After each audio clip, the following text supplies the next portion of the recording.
welcome to Live in the Tzolkin. I have a very special announcement today, which is that we have started a newsletter. So for anybody that would like to sign up, I put the link in the description of this podcast. In the newsletter, we'll be analyzing more details of different elements of the Tzolkin, and we'll be sending them out every Trecena. So for anybody that would like to learn more, please sign up for a newsletter and enjoy today's episode. Cheers. For example, let me first make an example. Yesterday, I met a woman who had a couple of children, and the first one was a woman, and she was Huntihash, and the second one was Bukuptoch. They are still very young, and but still they are what already they are according to the Nawals. But I was talking with the woman, and I knew that she was now divorced, and that the father was away from the life of those pair of beautiful persons. But anyways, when I was making, let's say, some sort of a small consultation, I told her the condition. Like, for example, the hash belongs or pertains to a moment in which the father is not really a good father, is a mean father, a father that is some sort of not having full responsibilities, and sometimes even playing with someone else outside the marriage. And she says, and this woman, whose Nawal is Bukub, she says, how do you know that? How can you predict that? And I said, well, that's my science. That's the things that I have to know. And she was like, well, yes. She said, well, and she was and I was like, well, tell how, like that. And she says, how can you how can you predict or know anything or everything about a person with just the date? And I said, well, once again, it's the Maya science. It's not a prediction, it's not divination, it's that the Mayan calendar helps us calculate those conditions. And I said, and that also applies to the opposite. Sometimes there are so many apparently good conditions during pregnancy with a father and a mother and stuff like that. And when the baby is born, you see that the Nawal is like kind of wow, seeing things that weren't not seen during pregnancy. For not to say a bad Nawal, because there are no bad or evil against good and positive, as to say. And later on in time, then you discover that the real stuff that was not apparently adjust precisely to what the baby was perceiving during pregnancy, and therefore you understand that the baby has a way of a consciousness, an already way of perceiving and having a dialogue. And then she jumped and, and she says, tell me about this boy. And then the other kid, which is Bukuptoch, appeared, and I said, well, he has the talk conditions of having a good of a skills on harmony, whether mathematical or for us to convert or to study or to be a natural musician. And she jumped once again. She said, how can you know that? And I said, well, I know. She says, and the mother says, well, he does not want to go to school anymore. But anyways, they are not going to school, but he does not want to attend online classes. But what he really likes to do is to be playing the guitar all night long, all day long, any moment they want. He wants, and yeah, he's a natural musician. Nobody told him how to play the guitar, or even she said to tune the guitar. he was on YouTube. He discovered the thing and he began to do it. And she was like, wow, wow, wow. And she says, and what can you tell me about them? And I said, well, I'm going to talk about conditions in pregnancy. And I said, well, with the first uh, Juntihash, the father was like this. And then with the boy, things increased in pain for you. The father in the first pregnancy moment was kind of a joker, playing, doing, making you feel uncomfortable and maybe cheating. And she says, yes, you're right, he was cheating with me. And for the second one, then he was even more unattached with you. And she says, oh yeah.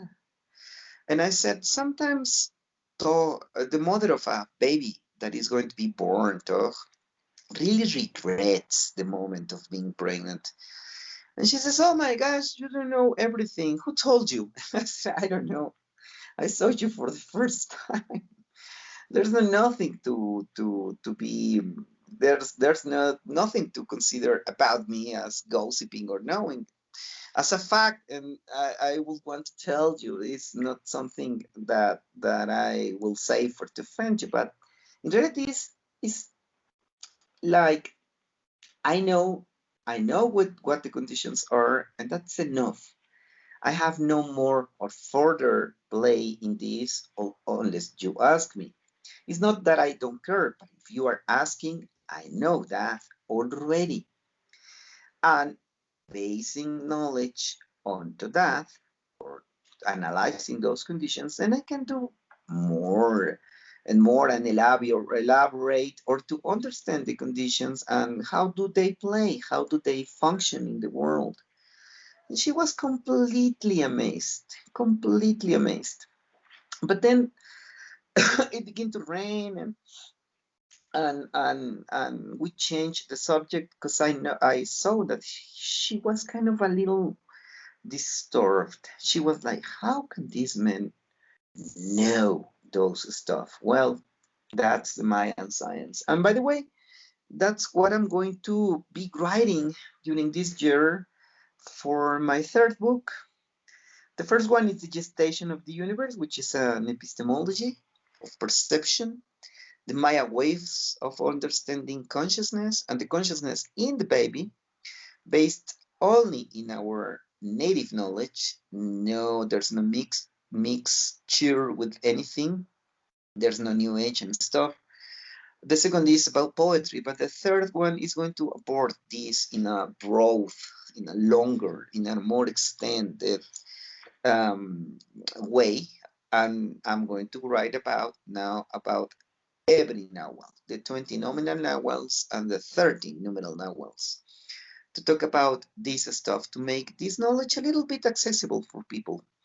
Being that is not an astrology, but the study of pregnancy, I found reasonable for scientists and people who study now neurosciences, consciousness, and the way the baby develops knowledge, understanding, and let's say the way of thinking inside the womb for to begin to understand that what is the real key point about personality, and which is the mothers also playing the father or the conditions or whoever is the companion of the mother for to understand the baby and therefore or later understand who the baby is or who the person is, as to say, because it's not just about predicting.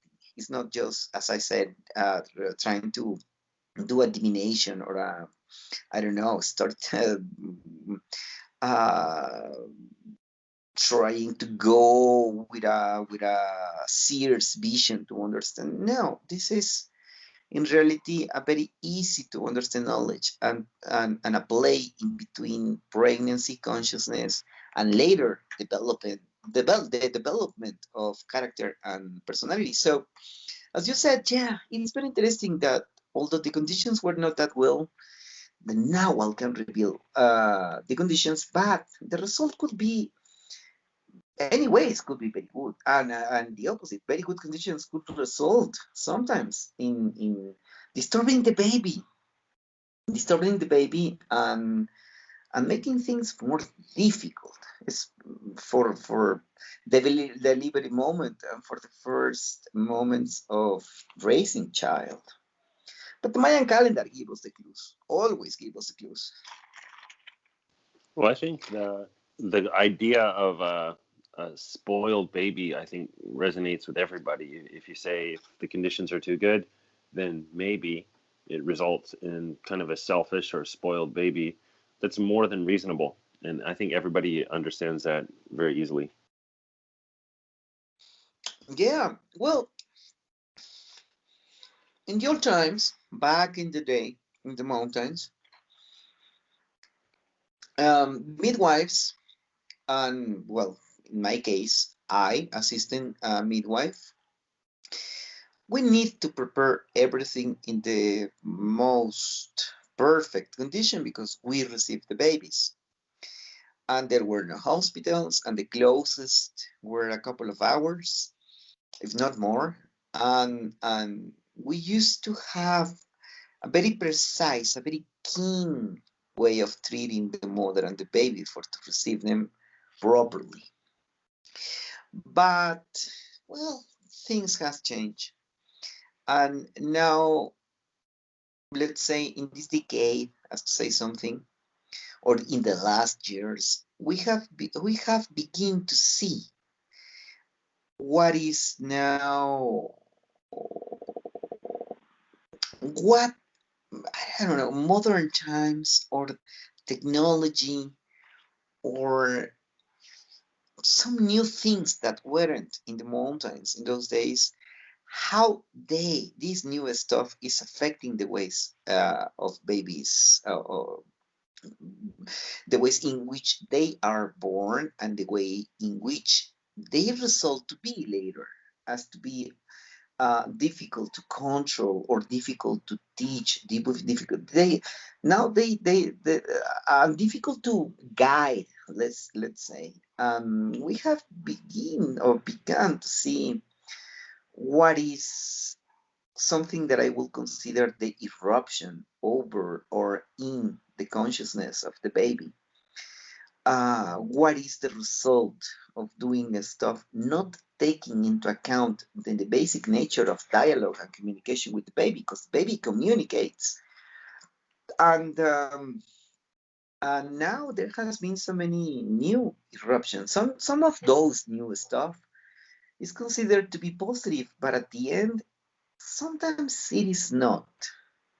For example, one of the things that when a mother knows that she could be attended now in a hospital, now she usually has less responsibility over things during pregnancy. She relaxed a little bit, knowing that, anyways, in the hospital, the baby can be born. It's not necessary to be doing so many ceremonies or dialogue with the baby. We just have to receive them, right? And sometimes there's planification for the babies, which is sometimes, not always, but mostly, I have to say, is also another eruption on the beautiful world the baby is growing up. And now we have to readjust some stuff about our basics ways or the old ways, basics of raising a kid, because now they want to be, now they are asking also for the cellular phone at an earlier age. Now they will want to play with some let's say some device or some gadget, and we are facing the first step or the first let's say manifestations of that. But anyways, there are ways to begin to return or to see that the ways of the ancestors were better in the sense of the treatment or the way in which we deal with the baby's consciousness for to restore, as to say, some of that ancient knowledge, or just to re-elaborate that knowledge for the present times, not only to recover but to fix things that has been happening now. Yeah, I think if it can be explained clearly and properly, it makes enough sense. Like it's a reasonable it's a reasonable uh, thing to say, or a reasonable proposition, or reasonable idea. It's a reasonable idea, I think. So sometimes older generations, they have good knowledge, but they can't explain it in a way that makes sense to the next generation, and I've seen that a lot, actually. Well, one of the things that I would want to achieve, um, if soon the better, if soon the better, is that we can arrive, we all together, not only Maya people, because now, as you do know, Paul, I have been opening knowledge uh, to non-Mayans, and to arrive to the point in which things could be more clear if you do, or if you go to analyze pregnancy time, to go back in time to your baby's ways of consciousness by analyzing the role of the mother and the father. Because, for example, uh, when in consultation, in Mayan lands, there's no problem. They trust completely in the spiritual guide. And they don't ask that much of a questions. They do trust. But in big cities or outside mountains, people is going to hesitate, is going to ask a lot of stuff, or they will want to consider stuff uh, too spooky to consider. And usually they are very surprised when I go back to say the mother and the father, and the mother was into this, and the father was into that. And the Trecena explained this, and people is like, what is a Trecena? What is a choboj? What is a corporation? What is the role? Why are you talking impersonal about the baby? And I said, well, that's the Mayan science. That's the real Mayan science. The proper way of counting days, in which for to understand anything, you have to go back to creation, to the epistemology of stuff. And usually people gets very amazed on the ways the Mayan calendar system of understanding a person's life is like interweaved, and how it works as a system.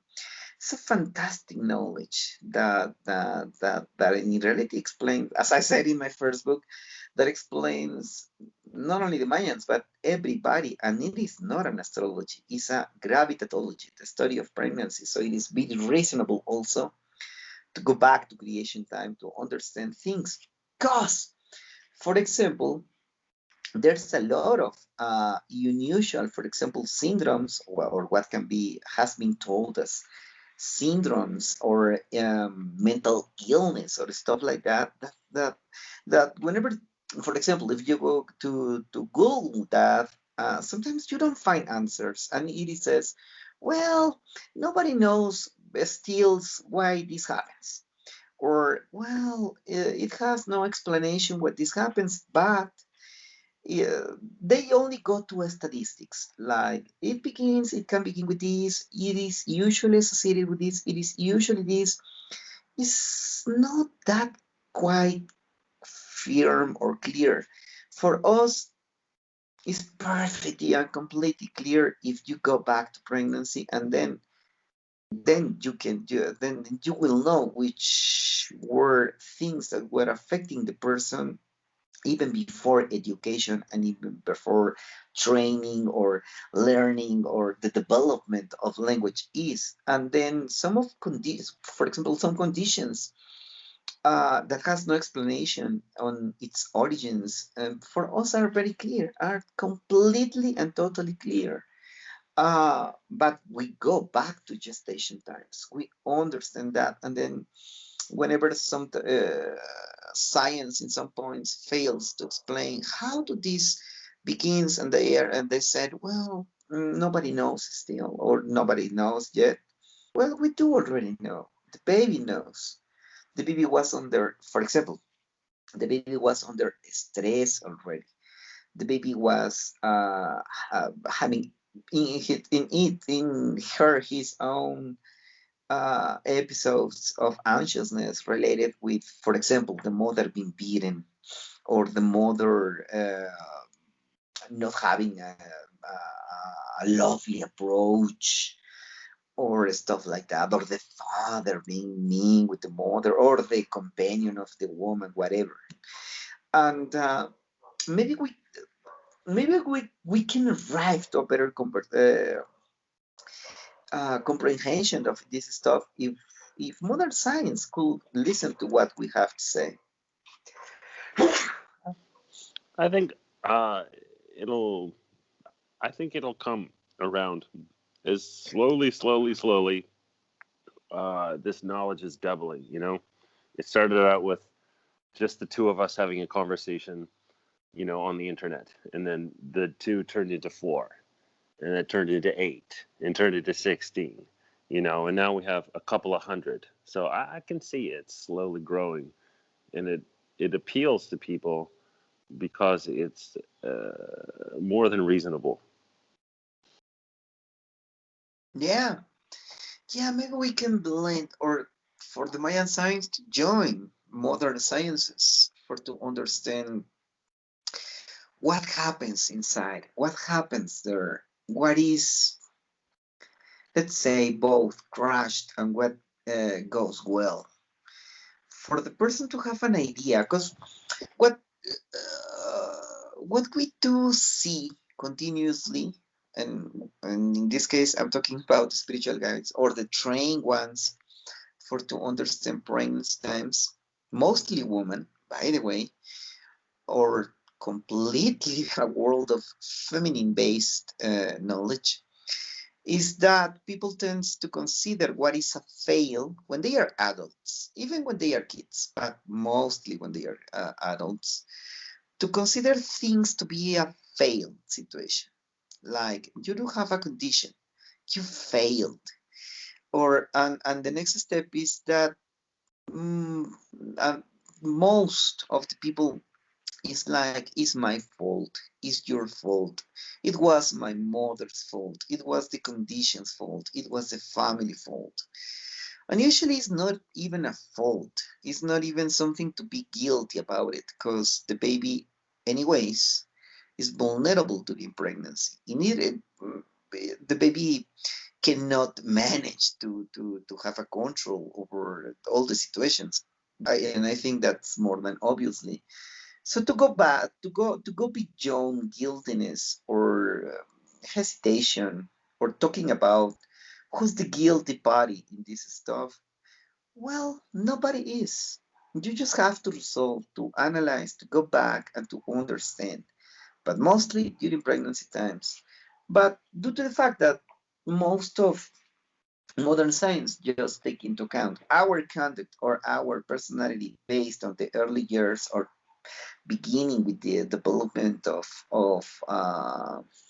let's say language associations, growing education, then sometimes you have no clues that everything began before actually. And but well, let's see what happens. I think that with the same optimism that you said, yeah, little by little, we can blend, or we can teach this knowledge.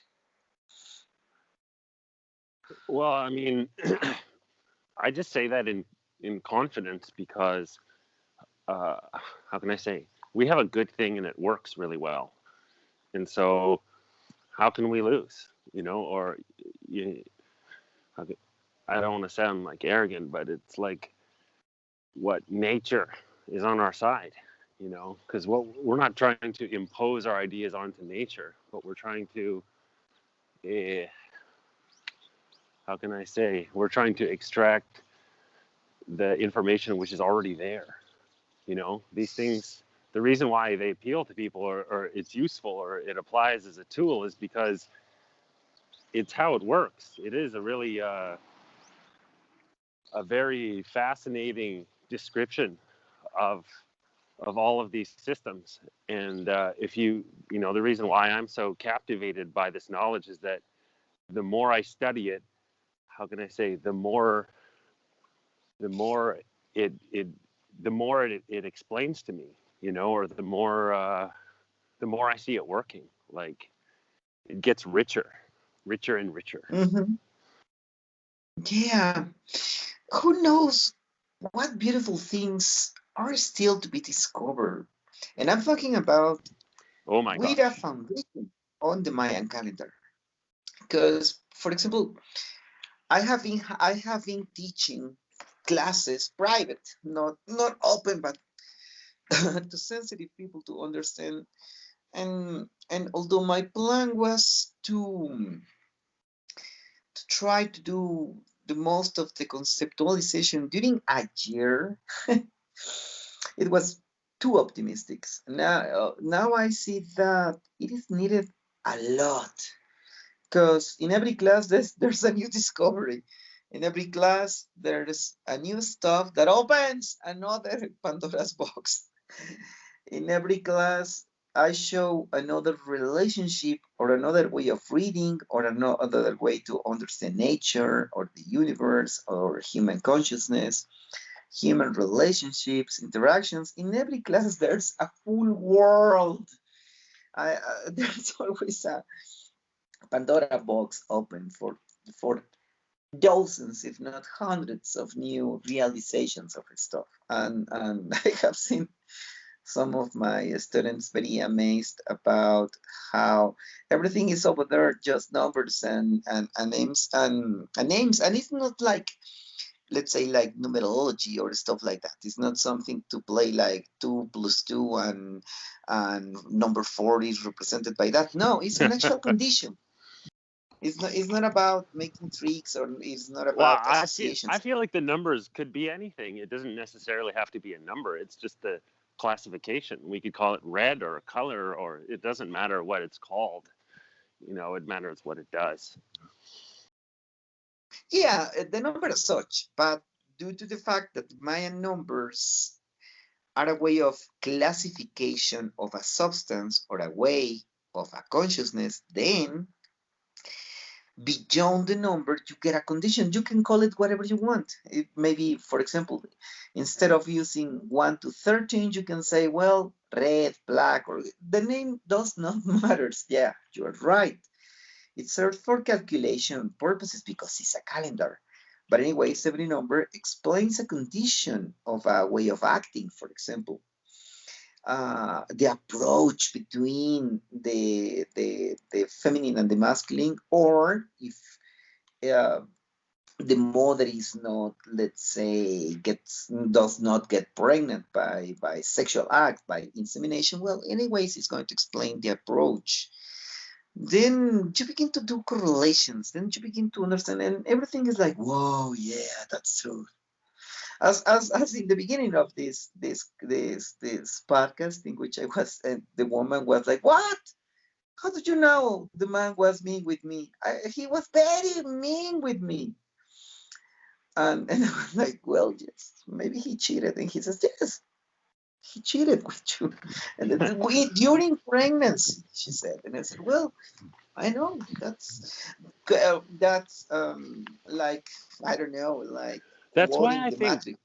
well, a novel is sometimes a good description of a novel is an atmosphere. Um, it's not quite complete, but it describes a lot of what it is. And so I like to use the word atmosphere recently because it's getting closer to, how can I say, to the accurate description, I feel.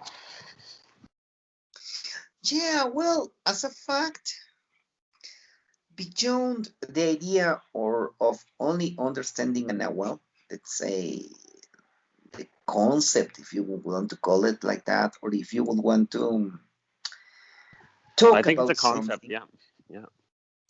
or the unicity of an idea, Anyways, that has been a mistake. Like when people says, well, you're Nahual E, you're Nahual Toch, you're Nahual Tzi, which is truth, because that's the guide or the Kamalbe or the Nahual that rules or everything. But whenever you enter to really studying the Mayan calendar, then you will see that the actual Nahual is the result of an interplay of different substances.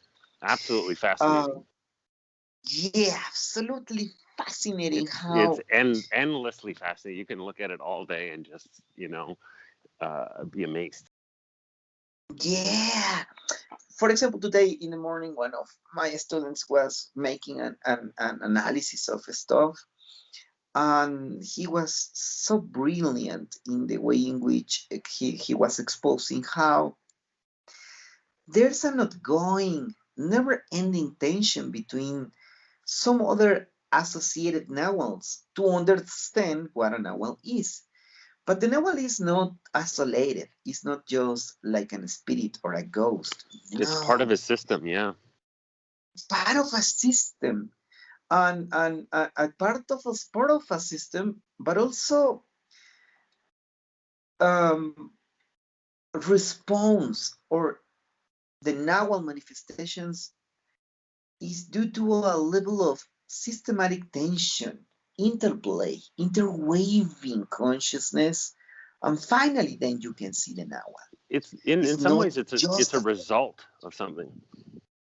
yeah. And every Nahual has its atmosphere. For example, to put a very simple way of an atmosphere is to talk about Nahual E, the pathfinder, the path, the road, and for example, the atmosphere of that Nahual or the Nahual's intention who produced the beautiful, let's say, features of the Pathfinder goes in the sense of being cutting stuff. The Pathfinder cannot be loaded with heavy stuff.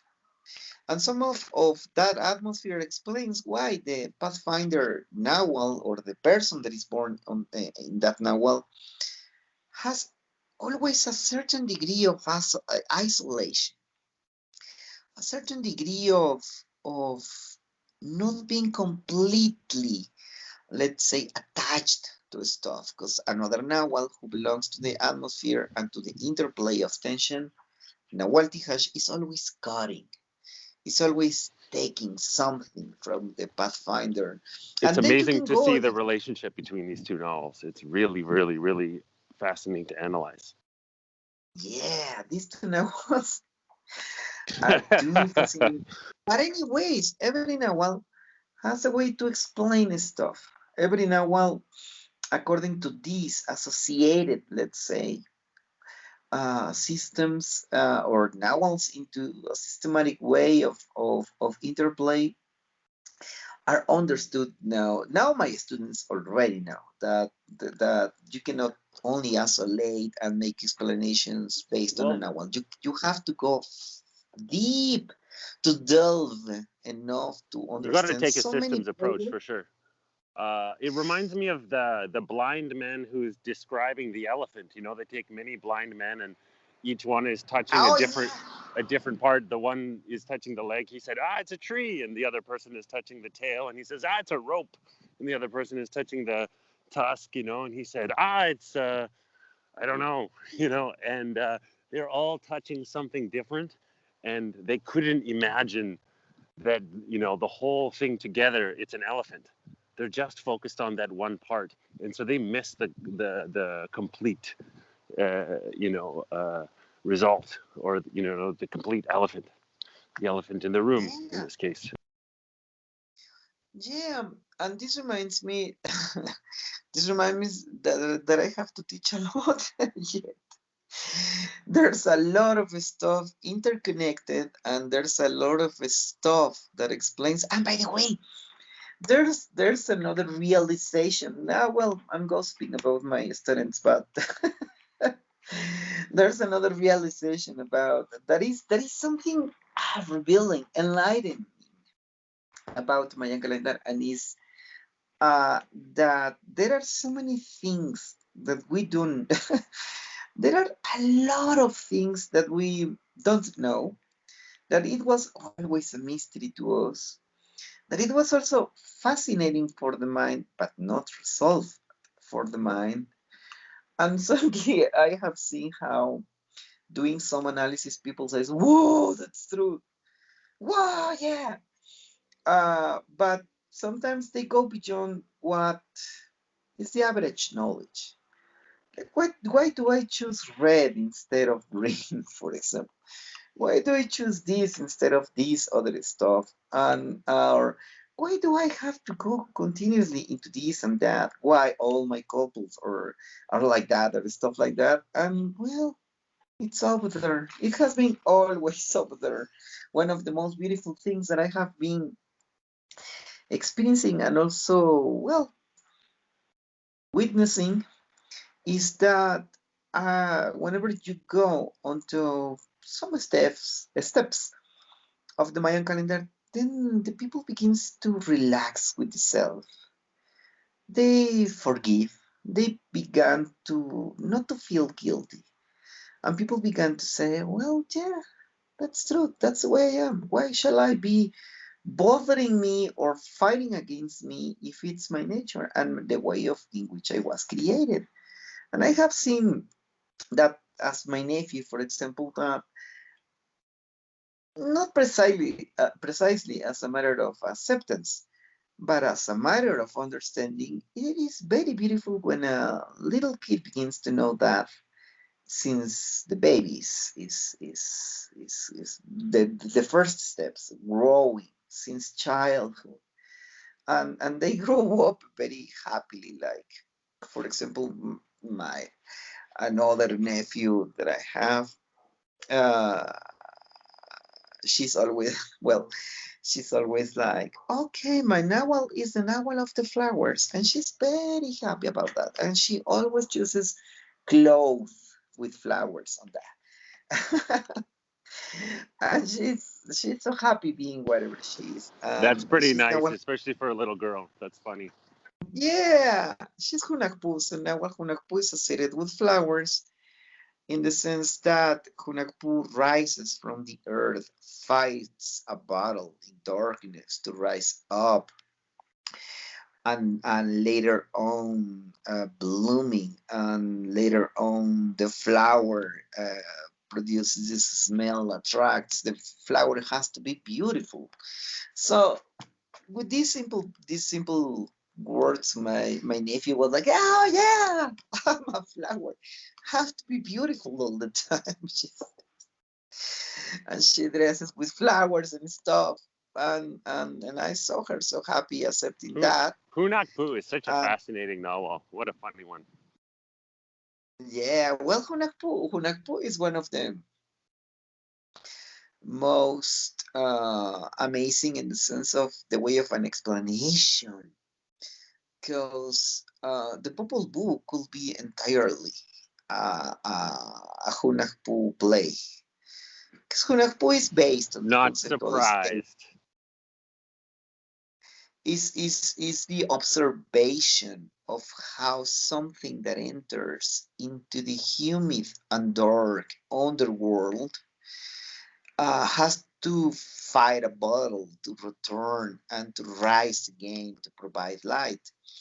And the basic stuff about the Popol Vuh is creation, but also it ends in a moment in the basic first book of the Popol Vuh with the rising of the sun and the moon, and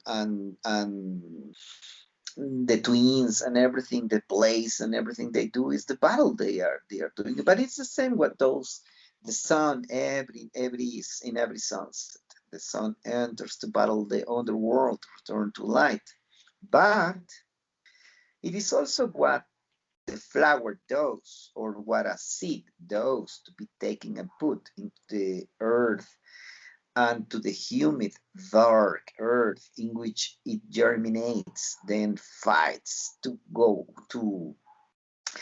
uh, to Also, bloom, to rise, and to a and baby to too. and the baby too, exactly, because the baby is created in this humid and quite semi-dark and silent environment to arrive or to be born to light. So that's and Abuelo will explain everything in that sense, only using these simple words. Then everything gets complicated when you see the system or the systematic ways in which the Nahual enters into tension for to be the Nahual it is. But that's the fascination of the Mayan calendar, and I will say, hey, up there, a study about this. It's so fascinating.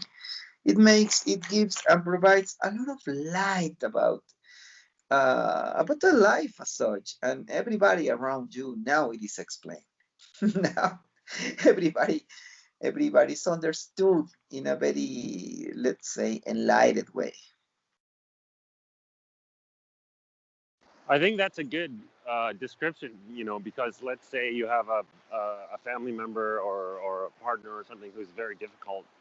Well, this can, enlighten the, this could, give you awareness or, help you to understand their nature. Uh, Not to judge it, but to, I think to navigate it, or, for example, somebody who is very impatient, that can be very frustrating. But if you can understand this is an impatient person, how can we cooperate, or how can we work together considering this, uh, just as an example, or somebody who is indecisive. You have an indecisive person versus an impatient person, and they're in the same family. How do you, how Oh can you manage this? yeah, It's amazing.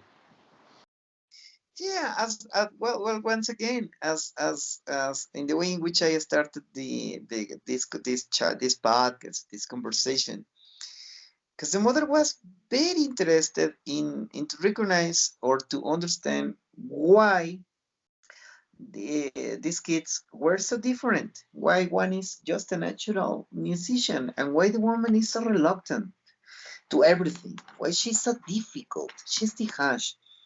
And but she's kind of a little loaded, a little bit more with difficulties. And the other just flows with the guitar and goes happily doing stuff. She even told me, why does he likes alcoholical beverages? He's only 7 years old. And I said, well, I know. It's about an hour. And she will want to know. And I said, well, you have to pay attention to him because yes, Nahual Tog could develop later, let's say, alcoholical uh, Interest, problems. In habit, well, first of habit. all, interest, but habit, and then problems because Nahual Tog really likes to drink, and she was like, the other day, I in a party, I saw him, and he's just very young. And I said, well, that's the point. That is explained with the Mayan science, and now I can understand why she does not. She feels uncomfortable in big groups and stuff, and they are very different. And she says, well, that was a mystery for me till you appear, because as a fact, I give them both of them same education, the same ways of being raised. They have no economical problems, but they were raised and helped by the same nana, and they have everything this, and besides the same atmospheres which pertains to this problematic father, but they are too different. And this is the first explanation that I have, that I got, that is consistent with what actually happens. And well, obviously, then the next question will always be like, what can I do now? But it started to rain, as I said, and I said, well, we can talk later. But yes, that is true. That is amazing. When you analyze, for example, a person which is, for example, a member of a long family, let's say 5 members of a family, then you can analyze how the interplay between the mother and the father changes. Sometimes because they got, for example, they got wealthy. For example, he gets independent in business and now they don't have that much pressure. Or the opposite, he gets independent and he gets more pressure. Or situations in which they are living in the mother's house or they are living in the father's house or they achieve a better position or I don't know, whatever. And then you analyze every kid according to pregnancy conditions and you can see how that interaction between the mother and the father is and how the family is or improving or going or the different directions that a family can take and then you can see why sometimes uh, um, things change, why sometimes there's a problematic boy or a problematic girl. And by the way, sometimes there are very interesting cases in which, well, I have one case that I would want to tell you now that we're talking about Hunahpu. The other day I was invited to do what we Mayans call tikishik, that is planting the consciousness of the baby. And that is a ceremony to present the baby to the universe. That is not but baptism. That has nothing to do with any other religion or spiritual practice. This is very different. Sometimes it's called the Mayan baptism, but it's not. Okay, so I was in this house, and I was already known for the family and stuff. But they asked me if they can invite some people, and I said, yeah, of course, as long as we can, as we keep social distance and not to be too many, as long as you can offer them food and stuff, it's okay. There's no problem. So, but at the end, only appear 1 to 3 persons. But the mother and the father wasn't there. So I began to do the ceremony, and I was talking during the ceremony about some stuff. At the end, when the person that was invited hold me by the arm and she said, I need to know the novels of my kids. I said, what? And I said, what's the urgency? And well, we need to eat, and I need to eat because let me tell you that a spiritual guide has to fast and then do the ceremony, and then you can eat or whatever you want, but you have to be fasting. So it was very late, and I was like, let me eat a little. And she was, no, I need an explanation. Guess what? One of the most peculiar cases of my life is that the 4 kids, the male babies that she had, the 4 of them were Nahual Hunahpu. And I was like, what? When I was doing the calculations. And I was like, well, this first one is 12 Hunahpu. And I said, ooh. And then the second was 8 Hunahpu. And I said, what? Because a couple is a lot enough. And the third was Hunahpu. And the other was 5 Hunahpu, now that I remember. Every one of them were very different.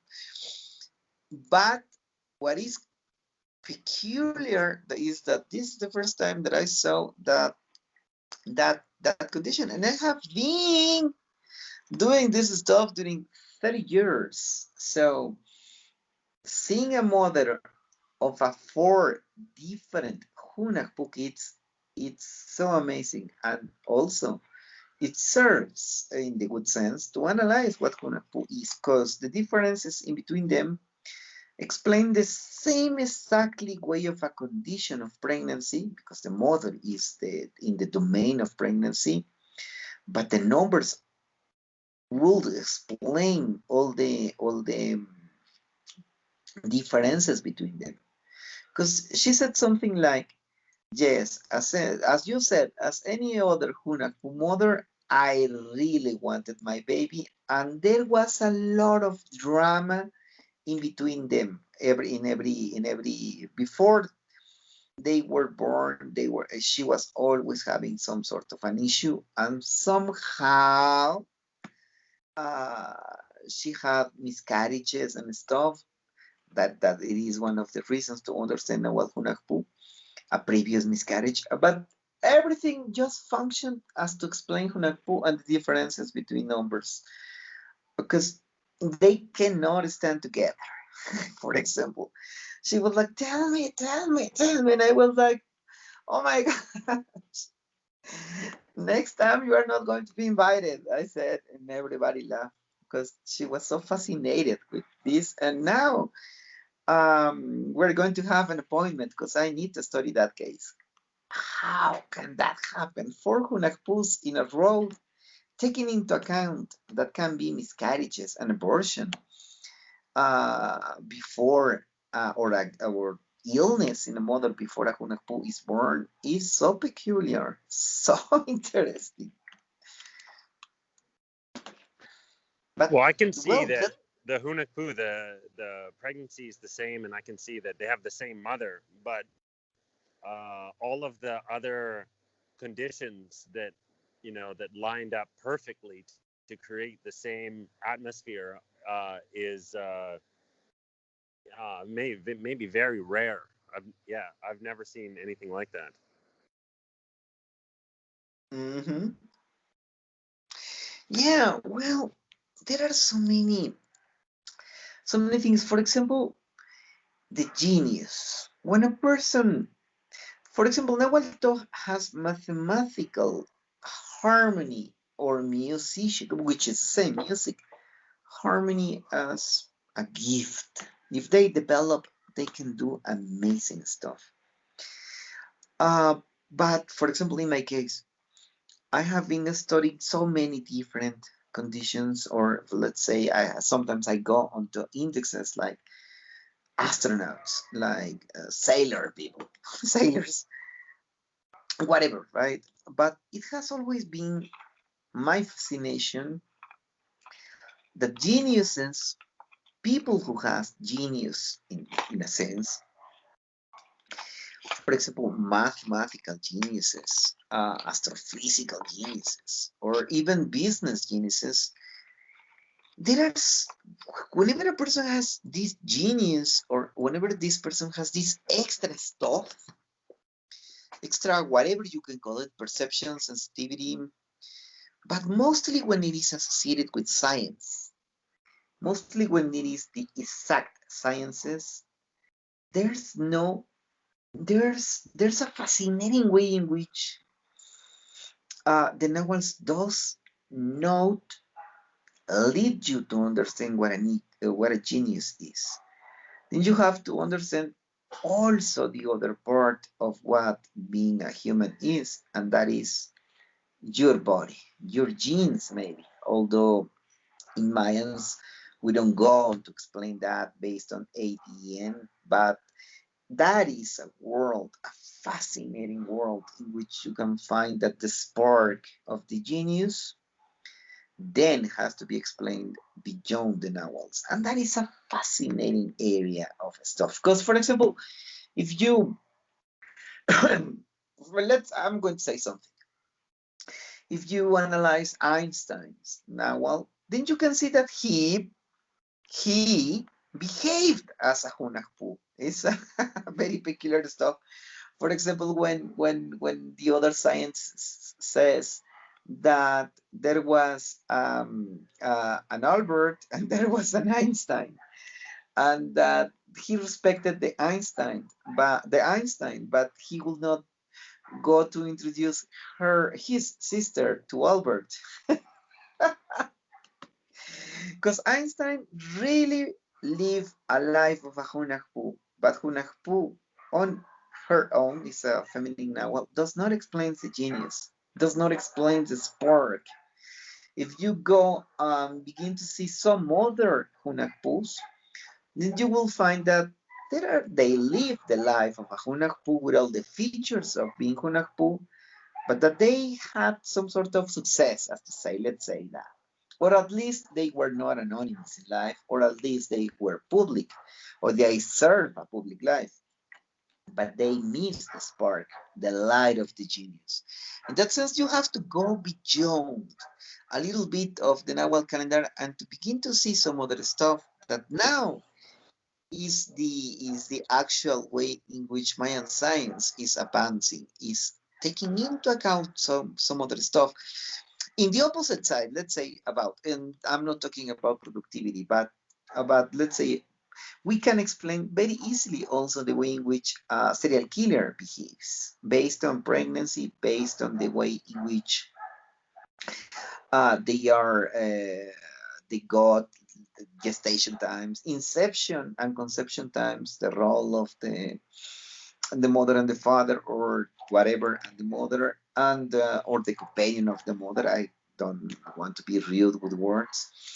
And but there's also some serial killers who has an spark, an additional something, and an additional genius. You can see their lives, and you can analyze very easily how they broke, why they broke, which were the conditions during pregnancy to give us the conditions to explain a serial killer.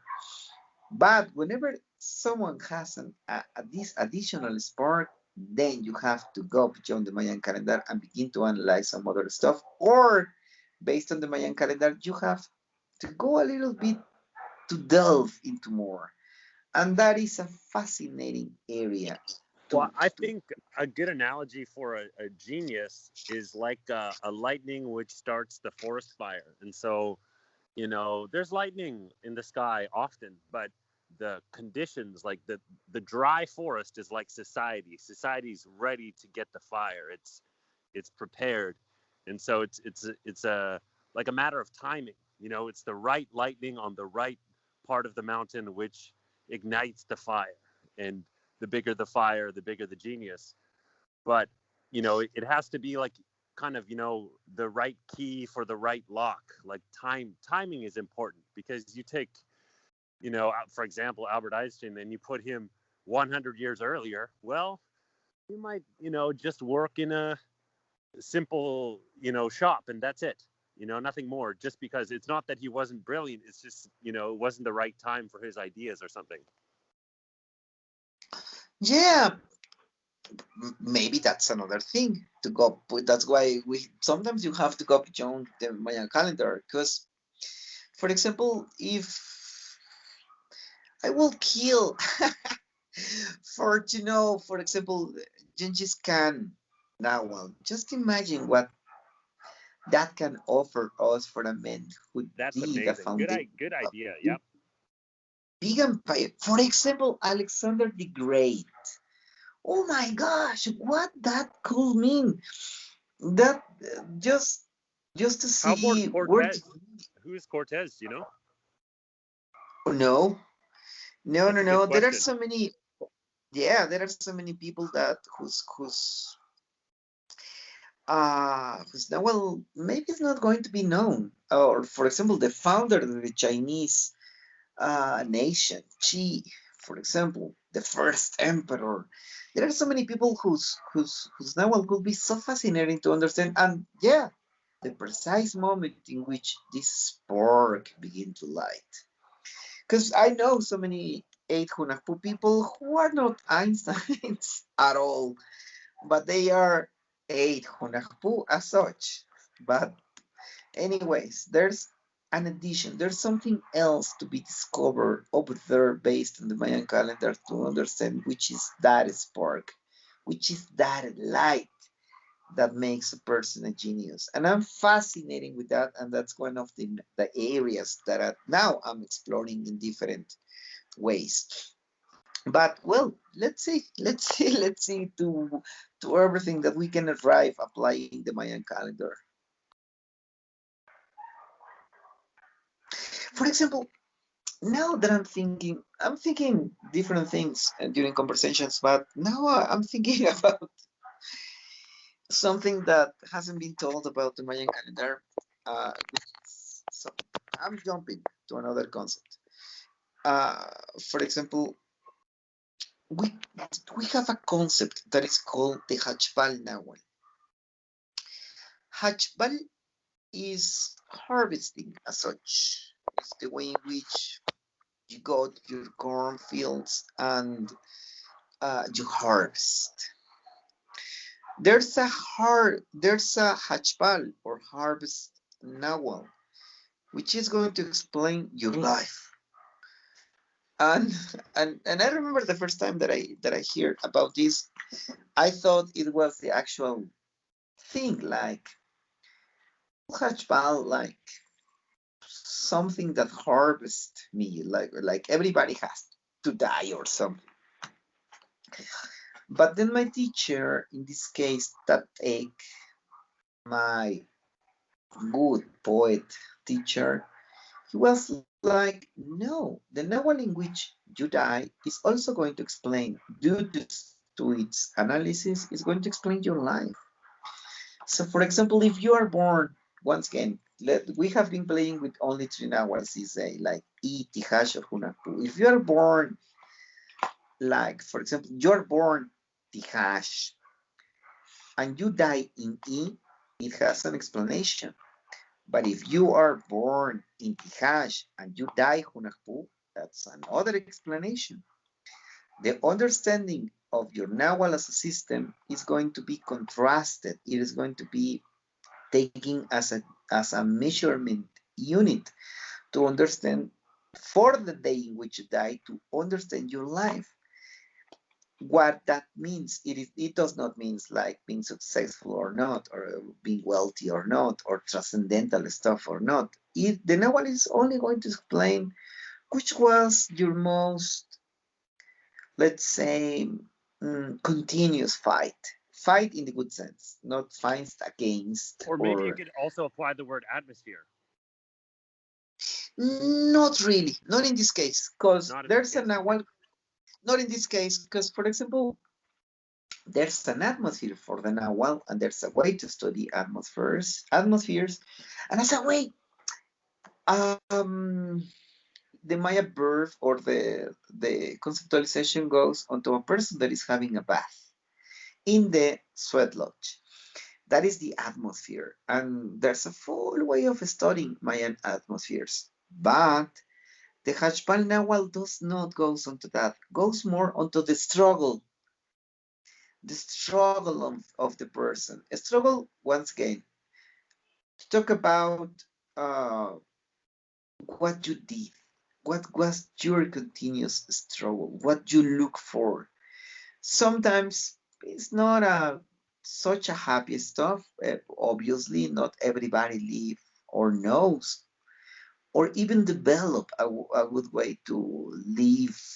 Let's say, I'm not going to say properly, but at least, uh, and I'm not going to say happy also, but Well, let's just say live well. the other way I was reading a quote by Jorge Luis Borges, the Argentinian writer, and it was a very, very beautiful one that says that, quoting him more or less, I don't know if I'm quoting correctly, but he says something like, I'm not looking anymore for happiness in my life. I'm looking for serenity. And maybe serenity is happiness as such. But what I look is now is serenity. And I was like, wow, yeah, good idea. And I said, serenity, he wrote that in Spanish. Maybe it has another translations into English, like tranquility, calm, being calmness, No, that tranquil. makes serenity is good. I think it's kind of like tranquility or calm, or I call it peace. You know, looking for peace is it's a good place to to call home. Yeah, not really happiness, and or not really looking for this phantom concept that is this ghostly conceptualization that is happiness. And he was saying that, and I was like, oh yeah, good idea. That's why I like Nawal Because, Kemet. You know, I really appreciate that from them. It's not exactly happy, but it's very peaceful.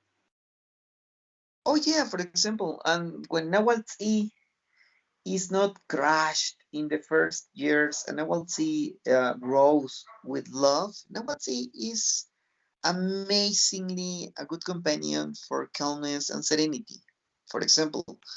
But remember that Nahual has That's two true. faces. Yeah. Yeah, but sometimes Nahual has been kicked in the early years, and the adult can be behaving as a kicked dog. So, but anyways, what I was saying is that sometimes the Hachpal Nahual, the Nahual that that harvest your consciousness as such, that is the concept, is going to explain your life. And I was like, what? And my teacher says, well, wait. Maybe you're not going to be conscious of that moment till you are about to die, and there's people who does not know that, like which is an Nahual that is going to take my life. Nan Ia was a person that didn't want me to see her in decay. I think I told this in some other podcast that she said, "Go away from the town. I don't want you to see me weak. I don't want you to get me diapers. I don't want you to. I would want you to remember me, the strong I am in this moment. So go away. Go away from me. You already shrinked all the knowledge from me that you wanted." And I was like, "Oh." But so I don't know which day she died, my beautiful teacher. But for example, I know in which day that they died. And I was like, wow, that's like like in photographs, the negative, it's the other life. We always analyze the living or the Nahual or in the day in which we're born. But for people who is already deceased or transformed into whatever, you can apply any word that you would want, transcend or whatever. You can also understand everything exactly by the opposite. The day in which they die, the Nahual that harvest their consciousness, it's going to explain how, based on the day we're born, how they develop, what they did, what they suffered, what was the struggle. And that is another amazing, fascinating way of analyzing life. And by the way, and this is very peculiar and important because this is a human obsession. How much of that life was based on your own decisions or whatever you can call your own yourself?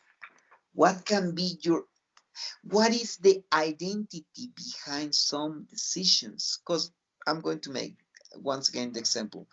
A person that was born on Tihash but died on E, and a person that is born on Tihash but died on Hunahpu, it's a total and complete different way of taking decisions. So, yes, there's some extent of free will. There's something that you can build. There's something that you can transform.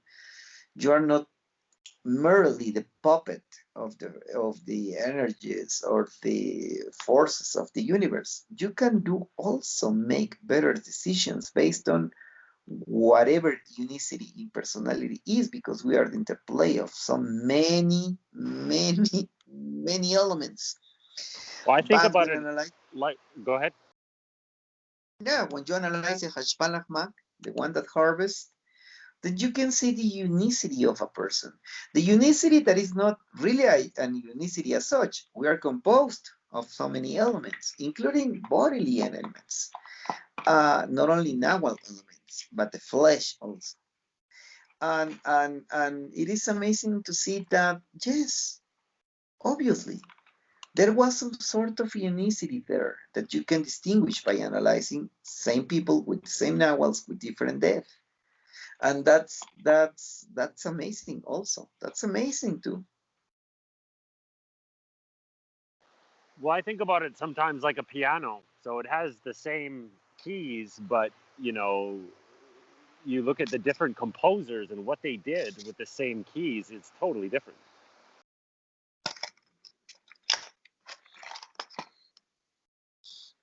Sorry, in the last moments there was some noise. I couldn't listen completely. Oh, I was just saying. So, for example, you have your set nawals. Well, those are like the keys at the piano, but which song you play is kind of up to you. You know.